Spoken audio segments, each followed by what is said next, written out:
ओम शांति।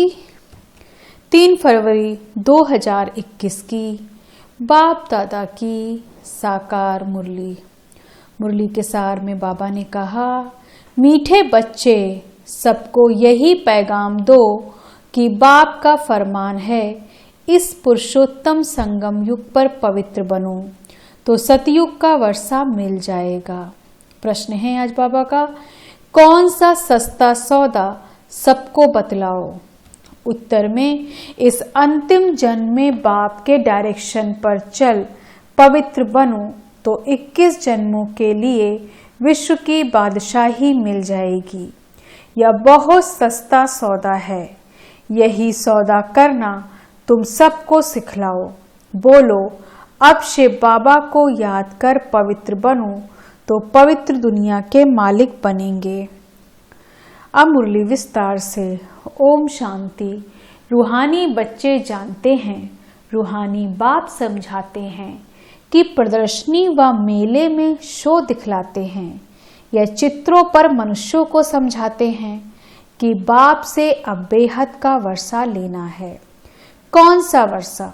मनुष्य से देवता बनने का अथवा बेहद के बाप से आधा कल्प के लिए स्वर्ग का राज्य कैसे लेना है, यह समझाने का है। बाप सौदागर तो है ही, उनसे यह सौदा करना है। यह तो मनुष्य जानते हैं कि देवी देवताएं पवित्र रहते हैं। भारत में जब सतयुग था तो देवी देवता पवित्र थे। जरूर उन्होंने कोई प्राप्ति की होगी स्वर्ग के लिए। स्वर्ग की स्थापना करने वाले बाप बगैर कोई भी प्राप्ति करा न सके। पतित पावन बाप ही पतितों को पावन बनाए, पावन दुनिया का राज्य देने वाला है। सौदा कितना सस्ता देते हैं, सिर्फ कहते हैं यह तुम्हारा अंतिम जन्म है। जब तक मैं यहाँ हूँ पवित्र बनो, मैं आया हूँ पवित्र बनाने। तुम इस अंतिम जन्म में पावन बनने का पुरुषार्थ करेंगे तो पावन दुनिया का वर्षा लेंगे। सौदा तो बड़ा सस्ता है। तो बाबा को विचार आया, बच्चों को ऐसे समझाना चाहिए कि बाप का फरमान है पवित्र बनो। यह पुरुषोत्तम संगम युग है जो पवित्र बनने का है। उत्तम से उत्तम पुरुष है ही देवताएं। लक्ष्मी नारायण का राज्य चला है ना। डीटी वर्ल्ड सॉवरनिटी तुमको बाप से वर्षे में मिल सकती है। बाप की मत पर या अंतिम जन्म पवित्र बनेंगे तो यह भी युक्ति बतलाते हैं कि योग बल से अपने को तमो प्रधान से सतो प्रधान कैसे बनाओ।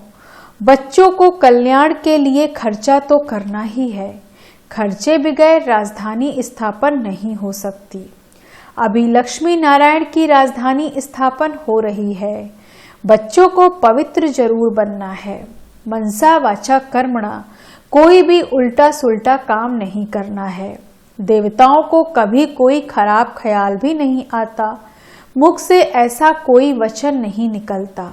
वह है ही सर्वगुण संपन्न, संपूर्ण निर्विकारी, मर्यादा पुरुषोत्तम। जो होकर जाते हैं उन्हों की महिमा गाई जाती है। अब तुम बच्चों को भी वही देवी देवता बनाने आया हूँ। तो मनसा वाचा कर्मणा, कोई को भी ऐसा बुरा काम नहीं करना है। देवताएं संपूर्ण निर्विकारी थे। यह गुण भी तुम अभी धारण कर सकते हो, क्योंकि इस मृत्युलोक में तुम्हारा यह अंतिम जन्म है। पतित दुनिया को मृत्युलोक, पावन दुनिया को अमरलोक कहा जाता है। अभी मृत्युलोक का विनाश सामने खड़ा है। जरूर अमरपुरी की स्थापना होती होगी। यह भी महाभारी महाभारत लड़ाई है जो शास्त्रों में दिखाई हुई है, जिससे पुरानी विशेष वर्ड खत्म होती है। परंतु यह ज्ञान कोई में है नहीं। बाप कहते हैं सब अज्ञान नींद में सोए पड़े हैं। 5 विकारों का नशा रहता है। अब बाप कहते हैं पवित्र बनो। मास्टर गॉड तो बनेंगे ना। लक्ष्मी नारायण को गॉड गॉडेश कहते हैं, अर्थात गॉड द्वारा यह वर्षा पाया है। अभी तो भारत पतित है। मनसा वाचा कर्मणा कर्तव्य ही ऐसे चलते हैं। कोई की बात पहले बुद्धि में आती है, फिर मुख से निकलती है। कर्मणा में आने से विकर्म बन जाते हैं। बाप कहते हैं वहां कोई विकर्म होता नहीं, यहाँ विकर्म होते हैं क्योंकि रावण राज्य है। अब बाप कहते हैं बाकी जो आयु है पवित्र बनो, प्रतिज्ञा करनी है। पवित्र बन और फिर मेरे साथ बुद्धि का योग भी लगाना है, जिससे तुम्हारे जन्म जन्मांतर के पाप भी कट जाएंगे। तभी तुम 21 जन्म के लिए स्वर्ग के मालिक बनेंगे। बाप ऑफर करते हैं या तो समझाते रहते हैं कि इन द्वारा बाप या वर्षा देते हैं। वह है शिव बाबा या है दादा, इसलिए हमेशा कहते ही हैं बाप दादा। शिव बाबा ब्रह्मा दादा। बाप कितना सौदा करते हैं। मृत्यु लोक को विनाश सामने खड़ा है, अमर लोक की स्थापना हो रही है। प्रदर्शनी मेला करते ही इसलिए हैं कि भारतवासियों का कल्याण हो। बाप ही आकर भारत में रामराज्य बनाते हैं। रामराज्य में जरूर पवित्र ही होंगे। बाप कहते हैं बच्चे काम महाशत्रु है। इन 5 विकारों को ही माया कहा जाता है। इन पर जीत पाने से तुम जगत जीत बनेंगे। जगत जीत है ही देवी देवताएं, और कोई जगत जीत बन नहीं सकते। बाबा ने समझाया था क्रिश्चियन लोग अगर आपस में मिल जाएं तो सारी सृष्टि की रजाई ले सकते हैं, परंतु लॉ नहीं है या बॉम्ब्स हैं ही पुरानी दुनिया को खत्म करने के लिए। कल्प कल्प ऐसे नई दुनिया से पुरानी, पुरानी से नई होती है। नई दुनिया में है ईश्वरी राज, जिसको रामराज्य कहा जाता है। ईश्वर को न जानने कारण ऐसे ही राम राम जपते रहते हैं। तो तुम बच्चों के अंदर में यह बातें धारणा होनी चाहिए। बरोबर हम 84 जन्मों में सतो प्रधान से तमो प्रधान बने हैं, अब फिर सतो प्रधान जरूर बनना है। शिव बाबा का डायरेक्शन है, अब उस पर चलेंगे तो 21 जन्म के लिए पवित्र दुनिया में ऊंच पद पाएंगे। अब चाहे पुरुषार्थ करें या ना करें, चाहे तो याद में रहे औरों को रास्ता बताएं, चाहे ना बताएं। प्रदर्शनियों द्वारा बच्चे बहुतों को रास्ता बता रहे हैं। अपना भी कल्याण करना है। सौदा बड़ा सस्ता है। सिर्फ यह अंतिम जन्म पवित्र रहने से, शिव बाबा की याद में रहने से तुम तमो प्रधान से सतो प्रधान बन जाएंगे। कितना सस्ता सौदा है, जीवन ही पलट जाता है। ऐसे ऐसे विचार करना चाहिए। बाबा के पास समाचार आते हैं। राखी बांधने गए तो कोई ने कहा इस समय जबकि तमो प्रधान दुनिया है, इसमें पवित्र रहना यह तो असंभव है। उन विचारों को पता नहीं पड़ता कि अभी संगम युग है। बाप ही पवित्र बनाते हैं। इन्हों का मददगार परमपिता परमात्मा है। उनको यह पता ही नहीं कि यहाँ भीति बहुत भारी है। पवित्र बनने से पवित्र दुनिया का मालिक बनना होता है। बाप कहते हैं इन माया रूपी 5 विकारों पर जीत पाने से तुम जगत जीत बनेंगे। तो हम क्यों नहीं पवित्र बनेंगे? फर्स्ट क्लास सौदा है। बाप कहते हैं काम महाशत्रु है, इन पर जीत पाने से तुम पवित्र बनेंगे। माया जीत जगत जीत, यह है योग बल से माया को जीतने की बात। परमपिता परमात्मा ही आकर रूहों को समझाते हैं कि मुझे याद करो तो खाद निकल जाएगी, तुम सतो प्रधान दुनिया के मालिक बन जाएंगे। बाप वर्षा देते हैं संगम पर। सबसे उत्तम पुरुष या लक्ष्मी नारायण थे। उन्हों को ही मर्यादा पुरुषोत्तम देवी देवता धर्म वाला कहा जाता है। समझाया तो बहुत अच्छी रीति जाता है, परंतु कभी कभी यह पॉइंट्स भूल जाती। फिर बाद में विचार आता, भाषण में यह पॉइंट्स नहीं समझाई। समझाने की पॉइंट्स तो बहुत है। ऐसे होता है वकील लोग भी कोई पॉइंट्स भूल जाते हैं।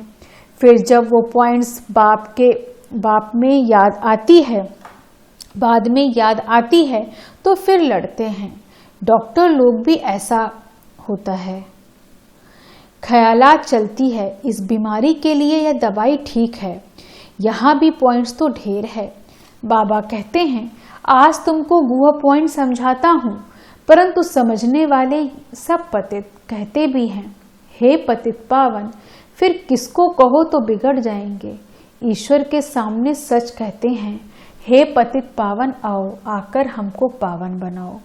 ईश्वर को भूल जाते तो फिर झूठ कह देते, इसलिए बड़ा युक्ति से समझाना है।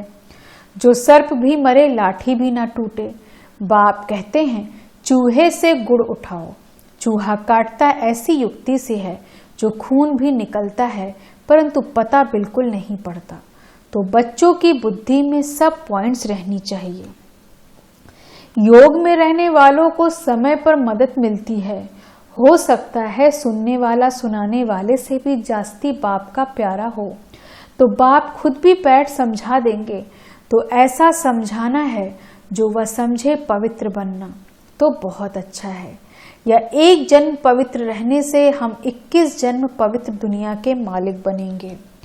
भगवान वाच या अंतिम जन्म पवित्र बनो। हम गारंटी करते हैं ड्रामा प्लान अनुसार तुम 21 जन्म के लिए वर्षा पा सकते हो, या तो हम कल्प कल्प वर्षा पाते रहते हैं।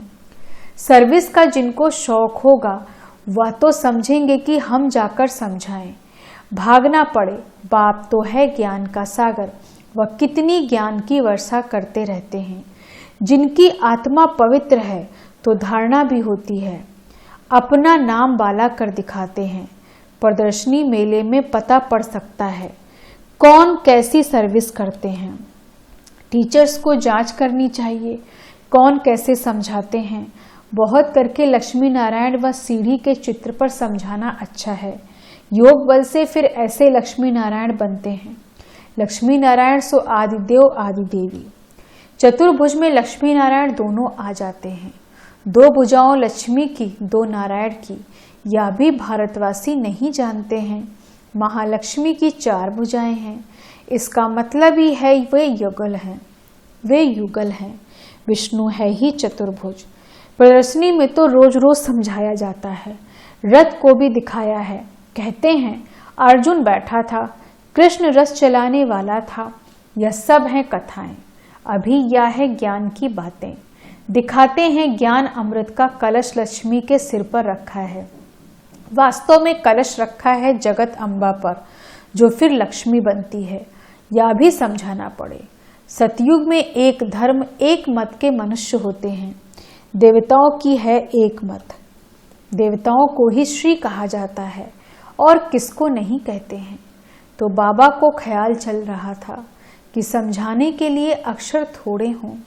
इस अंतिम जन्म में 5 विकार पर जीत पाने से तुम रामराज्य के मालिक बनेंगे। या तो सस्ता सौदा है। बाप आकर अविनाशी ज्ञान रत्नों का दान देते हैं। बाप है ज्ञान का सागर, वही ज्ञान रत्न देते हैं। इंद्र सभा में कोई सब्ज परी पुखराज परी भी है तो सब मदद करने वाले। जवाहरात में किस्म किस्म के होते हैं ना, इसलिए नवरत्न दिखाए हुए हैं। यह तो जरूर है जो अच्छी रीति पढ़ेंगे वो पद भी पाएंगे। नंबरवार तो है ना, पुरुषार्थ करने का टाइम ही यह है। यह तो बच्चे समझते हैं। हम बाप की माला के दाने बनते हैं। जितना शिव बाबा को याद करेंगे उतना हम जैसे कि याद की यात्रा की दौड़ी पहनते हैं। पाप भी जल्दी विनाश होंगे। यह पढ़ाई कोई लंबी चौड़ी नहीं है, सिर्फ पवित्र रहना है। दैवी गुण भी धारण करने हैं। मुख से कोई कभी पत्थर नहीं निकालने चाहिए। पत्थर फेंकने वाले पत्थर बुद्धि ही बनेंगे। रत्न निकालने वाले ऊंच पद पाएंगे। यह तो बहुत सहज है। जिज्ञासुओं को समझाओ। पतित पावन सर्व का मुक्ति जीवन मुक्तिदाता परमपिता परमात्मा शिव कहें। हे भगवान, हे भारतवासी रूहानी बच्चों, रावण राज्य मृत्यु लोक के इस कलयुगी अंतिम जन्म में पवित्र हो रहने से और परमपिता परमात्मा शिव के साथ बुद्धि योग बल की यात्रा में तमो प्रधान आत्माएं सतो प्रधान आत्मा बन सतो प्रधान सतयुगी विश्व पर पवित्रता, सुख, शांति, संपत्ति, संपन्न, मर्यादा, पुरुषोत्तम, दैवी स्वराज्य पद फिर से पा सकते हो। 5000 वर्ष पहले मिसल, परंतु होवनहार महाभारी विनाश के पहले बाप हमको वर्षा देते हैं, पढ़ाई पढ़ाते हैं। जितना पढ़ेंगे उतना पद पाएंगे, साथ तो ले ही जाएंगे। फिर हमको इस पुराने शरीर का व इस दुनिया का ख्याल क्यों होना चाहिए? तुम्हारा टाइम है पुरानी दुनिया को छोड़ने का। ऐसी ऐसी बातें बुद्धि में मंथन होती रहें तो भी बहुत अच्छा है। आगे चल पुरुषार्थ करते करते समय आता जाएगा, फिर घुटका नहीं आएगा। देखेंगे दुनिया भी आकर थोड़े टाइम पर ही रही है, तो बुद्धि योग लगाना चाहिए। सर्विस करने से मदद भी मिलेगी। जितना किसी को सुख का रास्ता बताएंगे उतना खुशी हो रहेगी। पुरुषार्थ भी चलता है, तकदीर दिखाई पड़ती है। बाप तो तकदीर सिखलाते हैं, कोई उस पर लग पड़ते हैं, कोई नहीं लगते हैं। तुम जानते हो करोड़पति, पदमपति सब ऐसे ही खत्म हो जाएंगे। अच्छा, मीठे मीठे सिक्की लदे बच्चों प्रति माता पिता बाप दादा का याद, प्यार और गुड मॉर्निंग। रूहानी बाप की रूहानी बच्चों को नमस्ते। हम रूहानी बच्चों की रूहानी बाप दादा को गुड मॉर्निंग, नमस्ते नमस्ते नमस्ते। धारणा के लिए मुख्य सार। पहली पॉइंट, ऊंच पद पाने के लिए मुख से सदैव रत्न निकालने हैं, पत्थर नहीं। मनसा वाचा कर्मणा, ऐसे कर्म करने हैं जो मर्यादा पुरुषोत्तम बनाने वाले हों। दूसरी पॉइंट, इस अंतिम जन्म में पवित्र बनने की प्रतिज्ञा करनी है। पवित्र बनने की ही युक्ति सबको सुनानी है। वरदान है आज बाबा का, सदा कल्याणकारी भावना द्वारा गुणग्राही बनने वाले अचल अडोल भव। सदा कल्याणकारी भावना द्वारा गुणग्राही बनने वाले अचल अडोल भव। विस्तार से, अपनी स्थिति अचल अडोल बनाने के लिए सदा गुणग्राही बनो। अगर हर बात में गुणग्राही होंगे तो हलचल में नहीं आएंगे। गुणग्राही अर्थात कल्याण की भावना, अवगुण में गुण देखना, इसको कहते हैं गुणग्राही। इसलिए अवगुण वालों में भी गुण उठाओ। जैसे वह अवगुण में दृढ़ हैं, ऐसे आप गुण में दृढ़ रहो। गुण का ग्राहक बनो, अवगुण का नहीं। स्लोगन, अपना सब कुछ बाप को अर्पण कर सदा हल्के रहने वाले ही फरिश्ते हैं। अपना सब कुछ बाप को अर्पण कर सदा हल्के रहने वाले ही फरिश्ते हैं। ओम शांति। धन्यवाद बाबा।